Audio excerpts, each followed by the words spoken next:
Hey, One Hope, it's Monday afternoon and we're sitting at the church house, Bates and I, and we have some really big news to share on a One Hope staff level.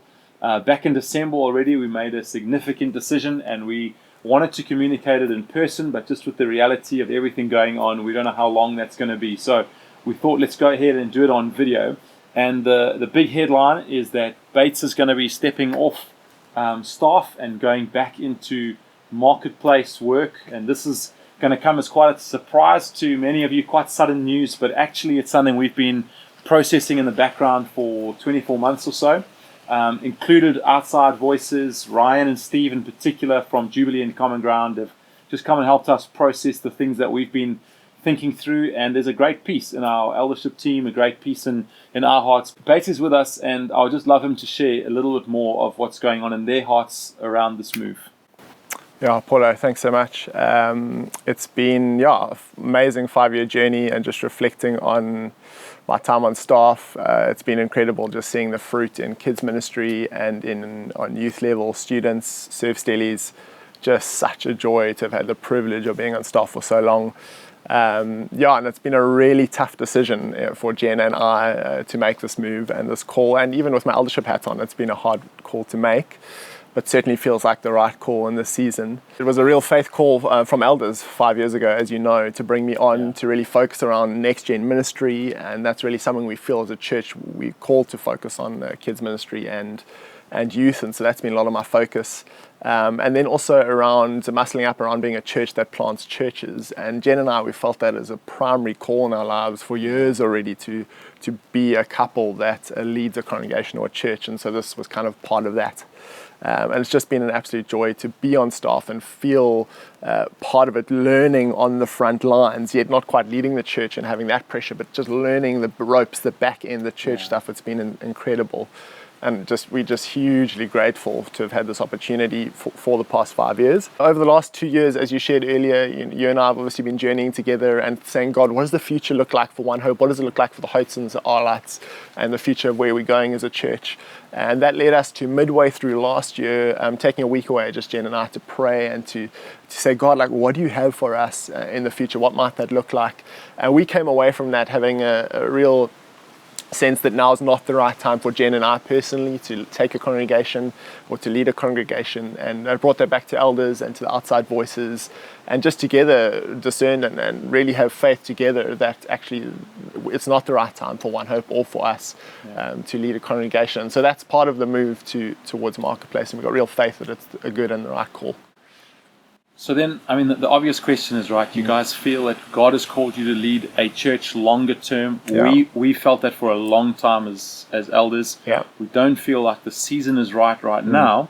So why the step into marketplace? Why not just carry on staff? Yeah, that's a great call.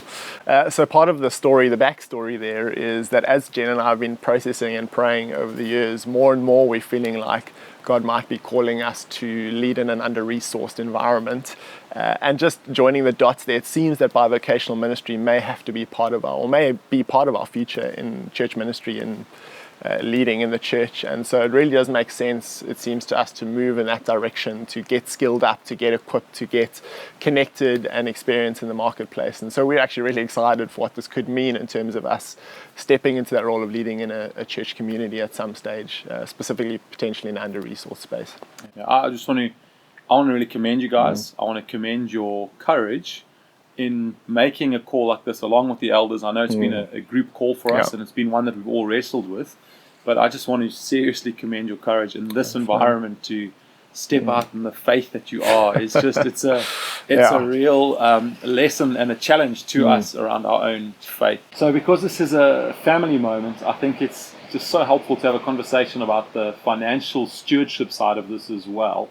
On the one hand, I'm just so grateful that this conversation actually began even before the COVID realities. And let's be honest, these are the realities that we're facing right now, not just as a church, but even each of our families individually. We're having to relook at our allocation of resources and how we do that. And so that has played a role in reaching this decision on an eldership level. How we hold financial stewardship alongside financial faith is a critical tension that as elders we're often wrestling with. I think it's so helpful to process that this whole journey that Bates has been on with us on staff has been a journey permeated with faith. So I remember so well the elders meeting with Ollie and with Josh, speaking about a next gen role and envisioning before Bates and Jen were even in the frame just what it could look like, and feeling like God was stirring stuff around kids church in our hearts, and then stepping out in faith to fill that role while I think we only had 8 or 9 little kids in our kids church, and just watching the fruitfulness that come from that and how faithful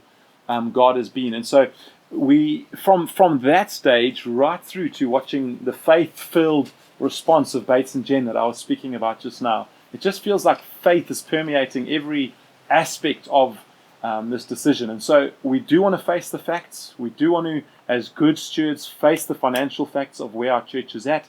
But at the same time, our courage is in facing the Father. And sometimes when we do that, we feel a faith-filled, hey, let's just go for it anyway. But in this scenario, with this decision, we felt that to have 2 full-time elders on staff is just not the faith-filled decision for where we are right now. So let me anticipate just a couple of questions that I'm sure One Hopers are asking. Batesy, what does this change in terms of your involvement in One Hope? Are you guys still going to be part of One Hope? Are you still going to be eldering and leading in One Hope? That's a good question. Definitely, yes and yes. We love this church. We've been involved since New Gen was planted. Was it 12 years ago? New Gen Stellenbosch, and it's just really part of our DNA. We love this community. We love this town. We love being on the leadership team, the eldership team. It's just been one of the real delights of our last year and a half, whatever it's been. And so absolutely, this is our church family. This is where we're going to be invested and getting stuck in, getting involved in the life of the church, leading in different areas as best we can and as much as we can. So yes and yes. And then another pertinent question is just the ministries you've been running are really critical to us. So Serve Stellies, Kids Church, you've had a hand in those things in the student world as well. How are those ministries positioned with you stepping off staff? Cool. Yeah, it's been really cool to see just how God's brought through different leaders and volunteers over the years. And these, of course, staffed positions for specifically Serve Stellies and kids and youth, which is amazing.